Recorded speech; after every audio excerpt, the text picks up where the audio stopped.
رات گہری ہو چکی تھی۔ فوجی چوکی کی باہر برفانی ہوا مسلسل چل رہی تھی۔ لکڑی کے دیواروں میں سے ٹکراتی ہوا کبھی سیٹی جیسی آواز پیدا کرتی، کبھی یوں محسوس ہوتا جیسے کوئی باہر کھڑا آہستہ آہستہ دروازہ کھٹکھٹا رہا ہو۔ ارحم کی آنکھوں میں نیند نہیں تھی۔ اس کے سامنے میز پر 3 چیزیں پڑی تھیں۔ وہ پرانی تصویر، اس کے پیچھے بنا ہوا عجیب نشان کی سرخ فائل ڈیلیما، اور اس نے فائل دوبارہ کھولی۔ پہلے صفحے پر وادی کی تصویر تھی، دوسرے پر 7 نام، تیسرے صفحے پر صرف ایک جملہ: ماضی کو تلاش مت کرنا، ماضی تمہیں خود تلاش کر لے گا۔ ارحم نے فائل بند کر دی۔ فضول، وہ خود سے بولا، مگر اسی لمحے باہر سے 3 مختصر ریڈیو سگنل سنائی دیے: ٹک ٹک ٹک۔ ارحم فوراً سیدھا ہو کر بیٹھ گیا۔ یہ عام سگنل نہیں تھا، یہ ان کے خفیہ رابطے کا مخصوص کوڈ تھا۔ اس نے ریڈیو اٹھایا: سلمان جاگ رہے ہو؟ چند سیکنڈ بعد جواب آیا: اب تو آپ نے جگا دیا ہے، کیا ہوا؟ مشرقی پہاڑی پر نظر رکھو۔ سلمان کی آواز فوراً سنجیدہ ہو گئی۔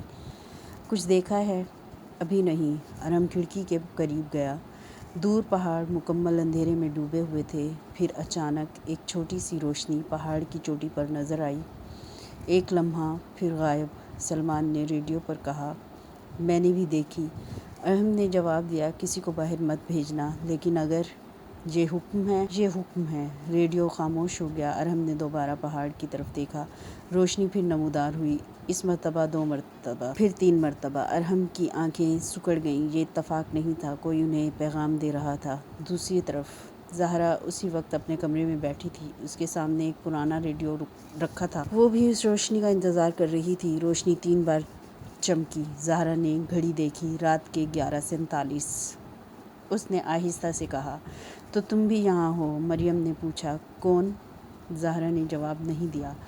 اس نے میز کے نیچے سے ایک چھوٹا سا لکڑی کا ڈبہ نکالا۔ ڈبہ کھولا۔ اندر ایک پرانی چاندی کی انگوٹھی تھی۔ انگوٹھی کے اندر ایک تاریخ کندہ تھی: 17 مارچ 1996۔ زہرا نے اسے اپنی ہتھیلی میں بند کر لیا۔ اس تاریخ کے ساتھ اس کے والد کی موت بھی جڑی ہوئی تھی، اور اب اسی تاریخ کا ذکر ارحم کی فائل میں بھی موجود تھا۔ رات کے تقریباً 12 بجے ارحم نے دروازہ کھولا۔ سلمان باہر کھڑا تھا۔ آپ نے بلایا؟ ارحم نے سر ہلایا۔ صبح ہم وادی کی طرف روانہ ہوں گے۔ سلمان نے کچھ دیر اسے دیکھا۔ اور یہ جو ابھی ہوا ہے؟ کسی نے ہمیں دیکھا؟ دشمن؟ ارحم نے جواب دینے سے پہلے 2 پہاڑوں کی طرف دیکھا۔ پتہ نہیں۔ سلمان نے ہلکی سی مسکراہٹ کے ساتھ کہا: آپ کا پسندیدہ جواب۔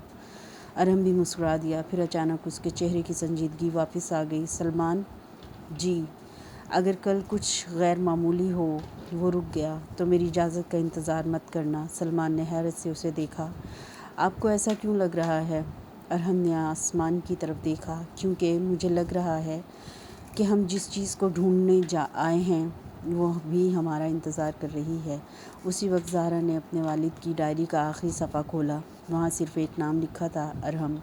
اس کے نیچے: اس پر بھروسہ کرنا، مگر صرف اس وقت جب وہ خود پر بھروسہ کرنا سیکھ جائے۔ زہرا نے ڈائری بند کر دی۔ اب وہ بھی جانتی تھی کہ اگلی صبح صرف ایک ملاقات نہیں ہونے والی تھی، 2 ماضی پہلی بار آمنے سامنے آنے والے تھے۔ صبح ابھی پوری طرح طلوع نہیں ہوئی تھی۔ پہاڑوں کے پیچھے آسمان ہلکا سا نیلا ہونے لگا تھا، جبکہ وادی پر دھند کی موٹی تہہ پھیلی ہوئی تھی۔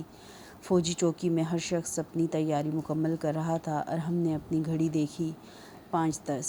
وہ نقشے کے سامنے کھڑا تھا۔ ہم یہاں سے جائیں گے۔ اس نے نقشے پر انگلی رکھی۔ پہلے شمالی راستہ، پھر جنگل کے اندر سے۔ سلمان نے نقشہ دیکھا: اور اگر برفانی راستہ بند ہوا تو دوسرا راستہ استعمال کریں گے، اور اگر وہ بھی بند ہوا؟ ارحم نے سلمان کی طرف دیکھا: تو راستہ بنائیں گے۔ سلمان مسکرایا۔ یہی جواب سننے کی امید تھی۔ چند منٹ بعد 3 گاڑیاں چوکی سے نکلیں۔ جیسے جیسے وہ پہاڑوں کی طرف بڑھتے گئے، آبادی کم ہوتی گئی، پھر سڑک ختم ہو گئی۔ اس کے بعد صرف برف، جنگل اور پتھریلا راستہ تھا۔ ٹیم پیدل جانے لگی۔ ارحم سب سے آگے تھا، اس کے پیچھے سلمان اور باقی جوان۔ ہر قدم سوچ سمجھ کر رکھا جا رہا تھا۔ تقریباً 1 گھنٹے بعد ارحم اچانک رک گیا۔ سلمان نے فوراً پوچھا: کیا ہوا؟ ارحم نے نیچے برف کی طرف اشارہ کیا۔ وہاں قدموں کے نشان تھے، تازہ، اور صرف ایک شخص کے۔ سلمان جھک کر انہیں دیکھنے لگا۔ یہ ہمارے نہیں، ارحم نے جواب دیا، اور یہ راستہ ہماری ٹیم کے آنے سے پہلے استعمال ہوا ہے۔ وہ کچھ لمحے خاموش رہا، پھر نشان کا پیچھا کرنے کا فیصلہ کیا۔ قدموں کے نشان انہیں جنگل کے اندر سے لیے گئے۔ کچھ فاصلے پر ایک چھوٹی سی لکڑی کی جھونپڑی نظر آئی۔ دروازہ آدھا کھلا تھا۔ ارحم نے ہاتھ کے اشارے سے سب کو رکنے کا کہا۔ وہ آہستہ آہستہ آگے بڑھا، دروازہ کھولا۔ اندر کوئی نہیں تھا، مگر میز پر ایک گرم چائے کا کپ رکھا تھا۔ سلمان نے کپ کو چھوا۔ ابھی گرم ہے۔ ارحم کی نظریں کمرے میں گھومیں۔ دیوار پر ایک پرانی تصویر لگی تھی، وہی وادی، وہی نشان، اور تصویر کے ایک کونے میں ایک نوجوان لڑکی کھڑی تھی۔ ارحم نے تصویر اتاری۔ اس کے نیچے تاریخ لکھی ہوئی تھی، 2004۔ سلمان نے پوچھا، کون ہے یہ؟ ارحم نے جواب نہیں دیا، کیونکہ وہ تصویر کے پیچھے لکھے الفاظ پڑھ رہا تھا۔ زہرا فیاض، پہلی گواہ۔ ارحم کے ہاتھ رک گئے۔ زہرا؟ سلمان نے حیرت سے اسے دیکھا۔ آپ اسے جانتے ہیں؟ نہیں۔ ارحم نے تصویر جیب میں رکھ لی، لیکن اب ہمیں اسے تلاش کرنا ہوگا۔ اسی وقت جنگل کی دوسری طرف زہرا بھی وادی کی طرف جا رہی تھی۔ اس کے ہاتھ میں وہی پرانی ڈائری تھی۔ مریم نے اسے آخری بار روکنے کی کوشش کی تھی۔ اکیلی مت جاؤ، زہرا نے جواب دیا تھا۔ میں اکیلی نہیں ہوں۔ مریم نے حیرت سے پوچھا، تمہارے ساتھ کون ہے؟ زہرا نے دور پہاڑوں کی طرف دیکھا، جس شخص کا انتظار میرے والد نے 30 سال پہلے کیا تھا۔ دونوں اپنے اپنے راستوں پر تھے، مگر منزل ایک تھی، وادی۔ اور ان دونوں کو ابھی معلوم نہیں تھا کہ ان کی پہلی ملاقات اس وادی کے سب سے خطرناک مقام پر ہونے والی ہے، جہاں ایک ایسا راز ان کا انتظار کر رہا تھا جس نے 30 سال پہلے کئی لوگوں کو خاموش کر دیا تھا۔ دوپہر تک برف باری مزید تیز ہو چکی تھی۔ ارحم اور اس کی ٹیم جنگل کے اس حصے میں پہنچ چکی تھی جہاں درخت اتنے گھنے تھے کہ آسمان بھی بمشکل دکھائی دیتا تھا۔ سلمان نے اپنی گھڑی دیکھی۔ ہمیں تقریباً 3 گھنٹے ہو گئے ہیں۔ ارحم نے جواب نہیں دیا۔ وہ مسلسل زمین دیکھ رہا تھا۔ کچھ دور برف پر قدموں کے نشان دوبارہ نظر آئے، مگر اس بار وہ ایک شخص کے نہیں تھے، 3 افراد۔ سلمان نے بندوق مضبوطی سے تھامی۔ ہماری طرف آ رہے تھے۔ ارحم نے نشانوں کا رخ دیکھا۔ نہیں۔ وہ گھٹنوں کے بل بیٹھ گیا۔ ہماری طرف آ رہے تھے۔ ارحم نے نشانوں کا رخ دیکھا۔ نہیں۔ وہ گھٹنوں کے بل بیٹھ گیا۔ یہ لوگ ہمارے آنے سے پہلے یہاں سے گزرے ہیں۔ اچانک ٹیم کے پچھلے حصے سے ایک سپاہی کی آواز آئی، سر!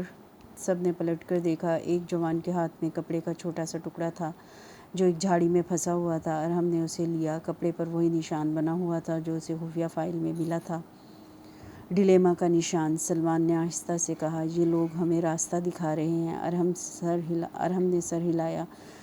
یا ہمیں وہاں لے جا رہے ہیں جہاں ہم نہیں جانا چاہتے۔ کچھ دیر بعد برف کے نیچے ایک دھاتی چیز نظر آئی۔ ارحم نے برف ہٹائی۔ ایک چھوٹا سا لوہے کا صندوق زمین میں دبا ہوا تھا۔ اس پر زنگ لگا تھا، تالا پہلے ہی ٹوٹا ہوا تھا۔ ارحم نے صندوق کھولا۔ اندر چند پرانے کاغذات، ایک خالی گولی کا خول اور ایک چھوٹی سی تصویر تھی۔ تصویر اٹھاتے ہی ارحم کی سانس رک گئی۔ اس میں 3 لوگ تھے، ایک نوجوان حمزہ فاروق، ایک اجنبی شخص اور تیسری شخصیت زہرا کے والد۔ سلمان نے تصویر دیکھی تو جنرل حمزہ یہاں پہلے بھی آ چکے ہیں، ارحم نے جواب دیا، اور انہوں نے ہمیں یہ بات نہیں بتائی۔ اس نے تصویر پلٹی۔ پیچھے ایک تاریخ لکھی تھی، 17 مارچ 1996، اور نیچے، ہم میں سے صرف ایک واپس جائے گا۔ چند لمحوں کے لیے دونوں خاموش رہے۔ اسی وقت دور جنگل میں کسی نے انہیں دوربین سے دیکھا۔ ایک شخص برف میں چھپا بیٹھا تھا۔ اس نے ریڈیو نکالا۔ وہ صندوق تک پہنچ گئے تھے۔ دوسری طرف سے آواز آئی، اور لڑکی ابھی نہیں۔ چند سیکنڈ خاموشی رہی، پھر حکم ملا، لڑکی کو مت روکنا۔ وہ شخص چونکا، لیکن اگر وہ فوجیوں تک پہنچ گئی تو؟ آواز نے سرد لہجے میں جواب دیا، انہیں ایک دوسرے تک پہنچنے دو۔ ریڈیو بند ہو گیا۔ اس شخص نے دور پہاڑوں کی طرف دیکھا۔ کیوں؟ کوئی جواب نہیں آیا۔ شام ہونے لگی۔ ارحم نے ٹیم کو ایک محفوظ مقام پر رکنے کا حکم دیا۔ وہ اکیلا ایک چٹان کے پاس کھڑا وادی کو دیکھ رہا تھا۔ دور دھند کے درمیان اسے کسی کے چلنے کا احساس ہوا، ایک سایہ، پھر دوسرا، پھر ایک لڑکی کا وجود دھند سے نمودار ہوا۔ ارحم نے فوراً ہاتھ ہتھیار کی طرف بڑھایا۔ لڑکی نے بھی اسے دیکھ لیا۔ وہ رک گئی۔ دونوں کے درمیان تقریباً 50 قدم کا فاصلہ تھا۔ کچھ لمحوں تک صرف برف گرتی رہی۔ پھر لڑکی نے اپنا چہرہ واضح کیا، زہرا فیاض۔